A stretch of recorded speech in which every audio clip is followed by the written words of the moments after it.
তুবড়ি মা,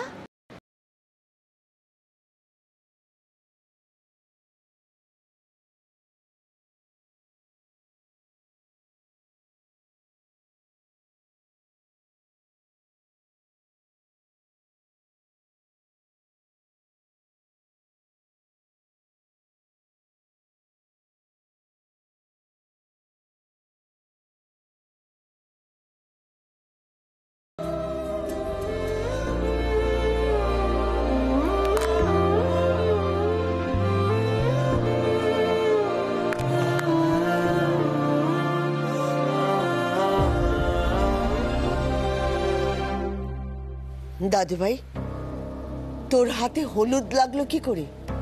তুই তো জগিং এ গেছিলিস।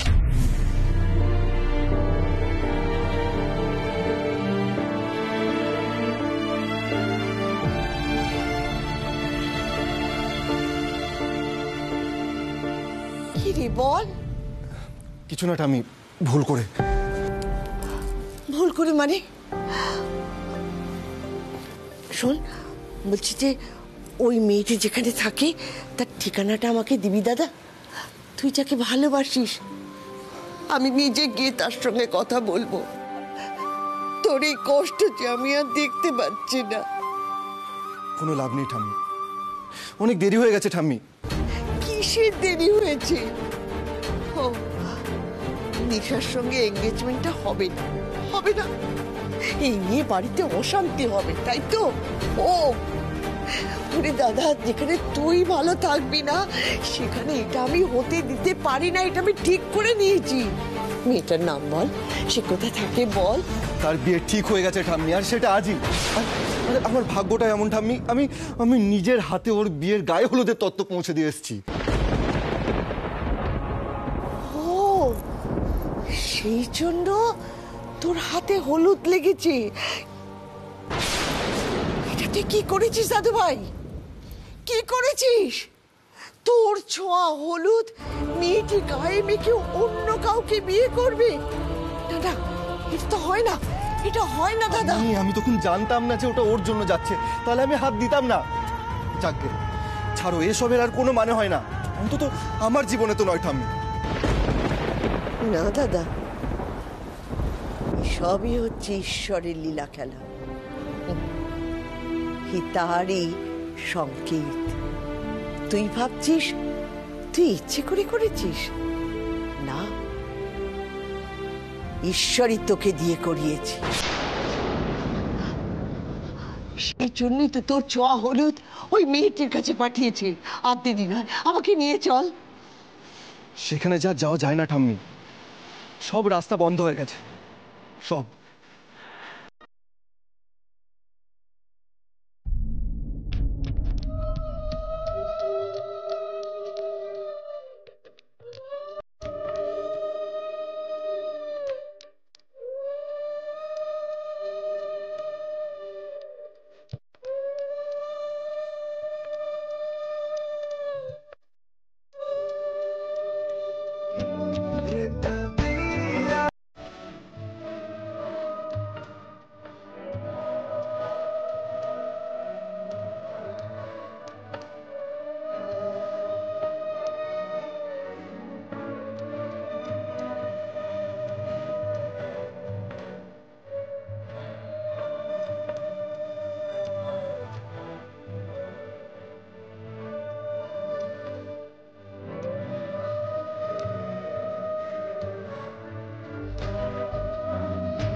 আজ আমার এঙ্গেজমেন্ট।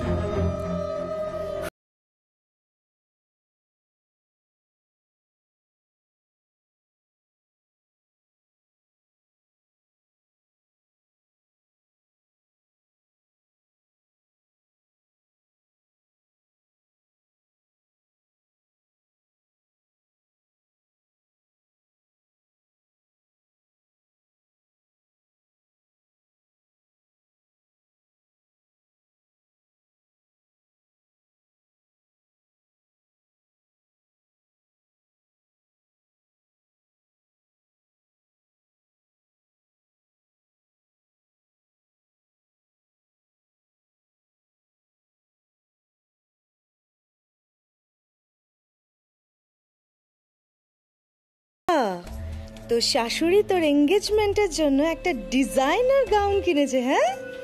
উফ, কি ওজন ড্রেসটা রে। এটার দাম জানো কত? 2 লাখ টাকা। কি? ছেলের বউয়ের একটা সামান্য অনুষ্ঠানের জন্য 2 লাখ টাকার গাউন, আর আমি এই গেস্ট রুমে পড়ে আছি। আমার যে কিছু প্রাপ্য আছে সেটা জাস্ট কারোর মনেই নেই।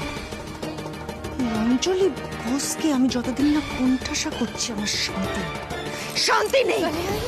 আরে তুমি আমার ড্রেসটা কেন ফেলে দিচ্ছ? মাদার ইন ল দেখলে তো কষ্ট পাবে, রাইট? মামি, তুমি কষ্ট পেও না, এবার তো তোমার কষ্ট ঘোচার সময় হয়ে এসেছে। একবার শুধু এই বাড়িতে আমাকে ঝড়টা তুলতে দাও, তারপর দেখো অঞ্জলি বোসের পায়ের তলার জমি কেমন সরে যায়। দেখো, শুধু দেখো। যা, এবার রেডি হয়ে নে।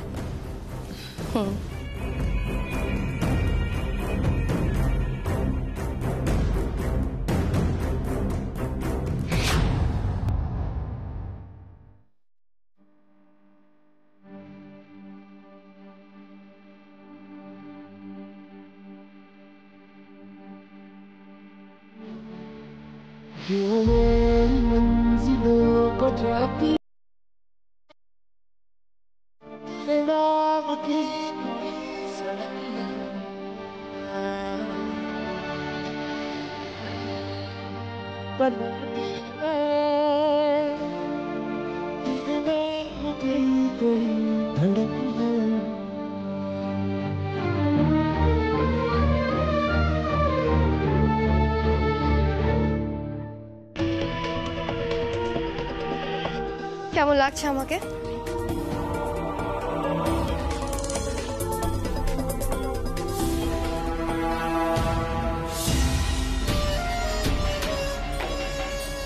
উফ, কি বলি বলতো তোকে, আমি চোখ ফেরাতে পারছি না, আর অর্জুন তো পুরো ফিদা হয়ে যাবে।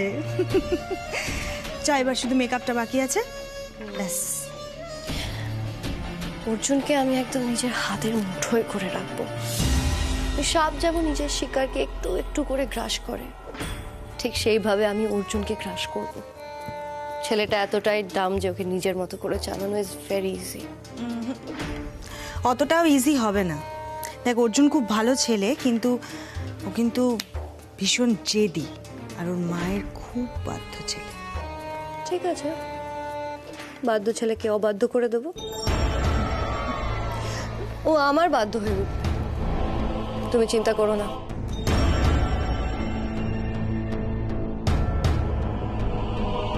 তুই পারবি তো? মামি, বিজনেস জয়েন করার অফারটা কিন্তু এখনো আছে, সেটা তুমি ভুলে যাও না। যদি একবার আমি ওইখানে ঢুকতে পারি, তারপর বোস বাড়ি আর বিজনেস দুটোই কবজা করতে থাকবো। বোস অ্যান্ড কনস্ট্রাকশনের মালকিনের নাম বদলে হবে নিশা রয়। ও, নিশা বোস।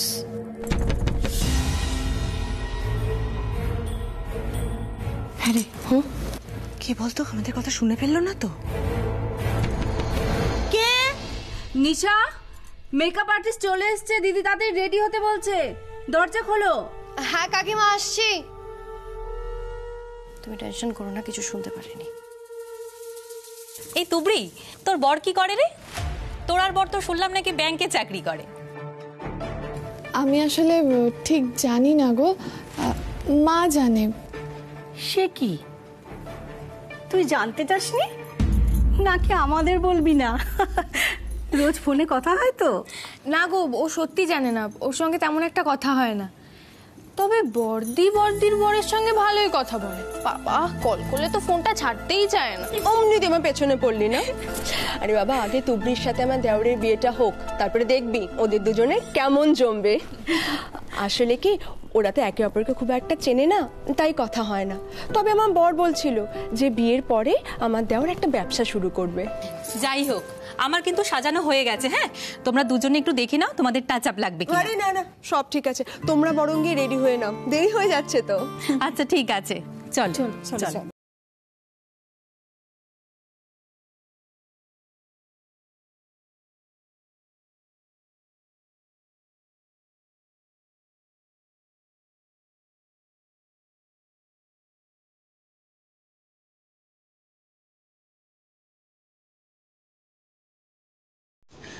আমার তোকে এভাবে দেখতে একদম ভালো লাগছে না রে। তোকে দেখে মনে হচ্ছে তোর ভিতর থেকে যেন তোর প্রাণটাকেই কেউ কেড়ে নিয়েছে। আচ্ছা, আজকে কোনো চমৎকার হতে পারে না? ঠাকুর চাইলে সব কিছু হতে পারে। আজকে তোর আর অর্জুন তার জীবনে যেন একটা মিরাকেল ঘটে, এটাই আমি চাই। দেখ, অর্জুন তার গায়ের হলুদ কিন্তু তোর গায়ে লেগেছে।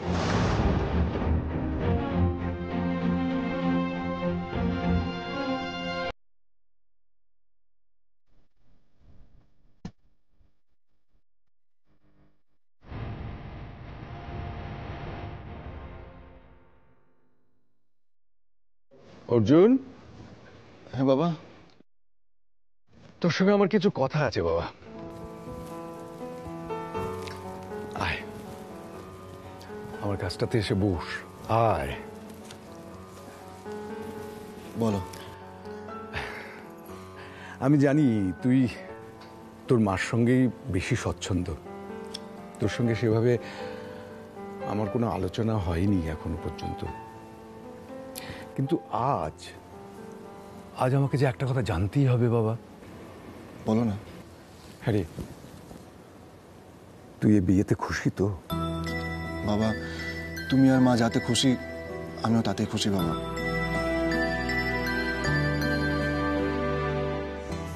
সত্যি বলছিস? হ্যাঁ বাবা। দেখ অর্জুন, এখনো সময় আছে। তোর মনে যদি কোনো কথা থাকে তুই বলে ফেল বাবা। না বাবা, এরকম কোনো কথাই নেই। খুব নিশ্চিন্ত করলি আমাকে, খুব নিশ্চিন্ত করলি। দেখ বাবা, আমি চাই তুই জীবনে সুখী হ। নতুন কাজে জয়েন করেছিস, খুব মন দিয়ে কাজটা কর। তোর হাত ধরে যেন আমাদের এই ফ্যামিলি বিজনেস অনেক অনেক উঁচুতে উঠতে পারে। তবে হ্যাঁ, একটা শর্তে, অনেস্টলি, সৎভাবে। মনে থাকবে? একদম বাবা। আচ্ছা শোনো, তোমরা বাবা ছেলেতে মিলে এখন কি এমন আলোচনা শুরু করলে বলো দেখি? সময় হয়ে এসছে তো, গেস্টরা আসতে শুরু করবে এক্ষুনি। আচ্ছা শোনো না, বলছি যে অর্জুন তো একদম রেডি। দাঁড়াও দেখি আমি। সুধা, সুধা! আরে নিশা রেডি তো? হ্যাঁ, আসছি আমরা। এই দেখো দিদি, নিশাকে কিরম দেখাচ্ছে বলো, কি সুন্দর না? ওয়াও, বিউটিফুল, পারফেক্ট, একেবারে যেমনটা চেয়েছিলাম ঠিক তেমন। হ্যাঁ গো, শুনছো? অর্জুন, এদিকে এদিকে থাকা। বলো বলো, কি বলবে?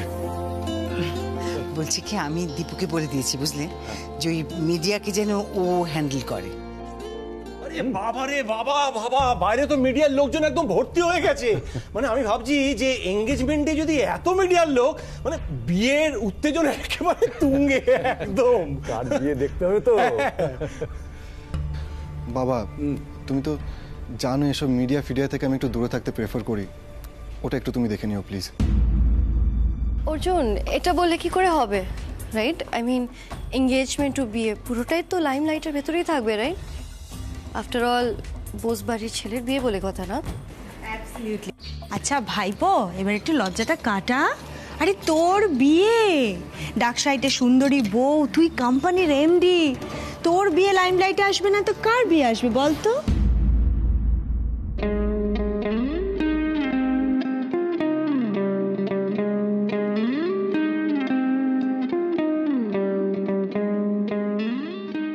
আমি জানি অর্জুন, তোমার মন একটু ভালো নেই, কিন্তু আমি যা করছি তোমার ভালোর জন্য।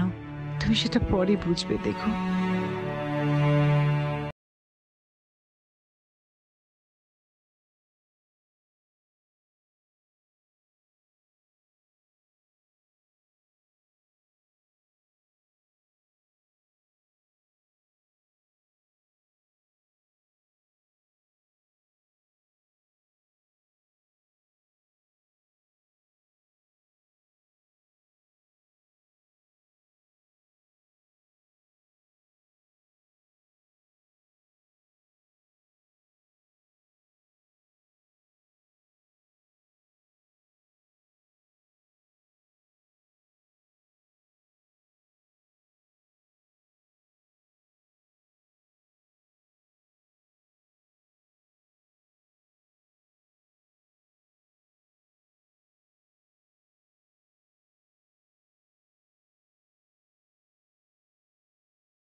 দিকটা ছিলাম।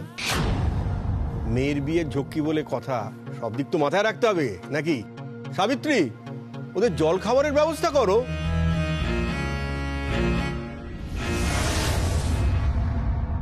বাহ, খুব সুন্দর লাগছে তো দুজনকে। আমাদের মেয়েদের যেরকম সুন্দর দেখতে, জামাইদেরও কিন্তু খুব সুন্দর লাগছে। সোনার টুকরো যাকে বলে, কি বলো রাজন? বটেই তো। বিয়ান, বলছিলাম যে এবার বিয়ের আসরটা বসানো যাক, মানে লগ্ন তো বয়ে যাচ্ছে। হ্যাঁ, ওই তো পুরোহিত মশাই যোগাযন্ত্র করছেন আর আমার মেয়েরাও তৈরি হয়ে আছে। বেশ বেশ বেশ বেশ, আপনি বসুন, এক্ষুনি আমি আসছি। নিশ্চয়ই।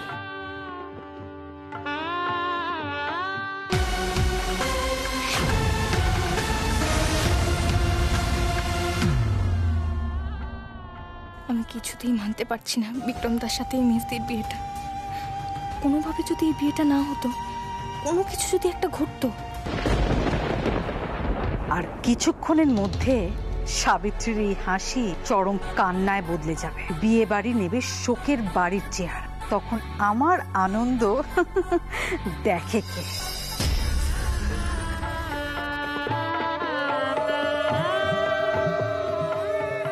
তোরা টুবড়ি শোন না, ওদিকে তোদের বিয়ে বসে গেছে।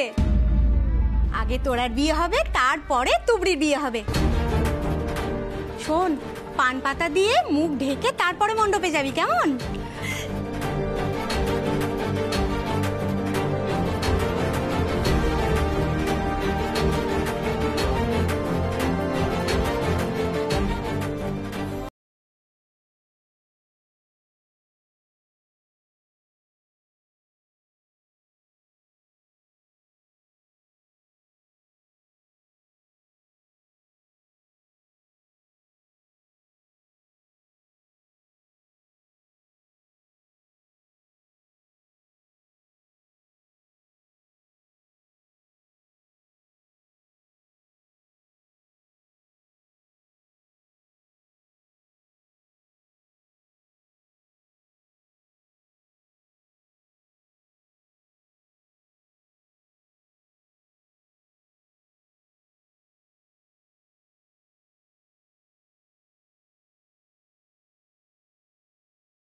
জয় ঠাকুর, বিয়েটা যতক্ষণ না ঠিকঠাক হচ্ছে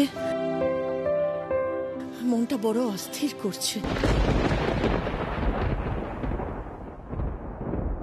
অর্জুনের সাথে যোগাযোগ করতে পারছি না। আবার এদিকে না জানালে তুমি বিপদী চরম বিপদ হবে। না না, আমাকে জানাতেই হবে, আমাকে জানাতেই হবে। কে কে কি হলো? ইনভিটেশন কার্ড বা মেসেজ দেখাও। হ্যাঁ, ওসব নেই। আমি অর্জুনের বন্ধু, আর এ বাড়িতে তো আমার যাতায়াত আছে নাকি? তোমরা তোমাকে চেনো গো। এক মিনিট দাঁড়ান। চিনলে কি হয়েছে? আগে ইনভিটেশন কার্ড বা মেসেজ আরেকবার দেখাও। আরে চেনা বাবুনের পৈতের দরকার হয় না। আমি কদমা। হ্যাঁ, ভেতরে গিয়ে জিজ্ঞেস করো কে। দেখুন, বড় ম্যাডামের অর্ডার আছে, বাড়ির ভেতরে যাওয়া যাবে না। আপনি এখান থেকে যান। চলুন। আমার দরকার। চলুন। আরে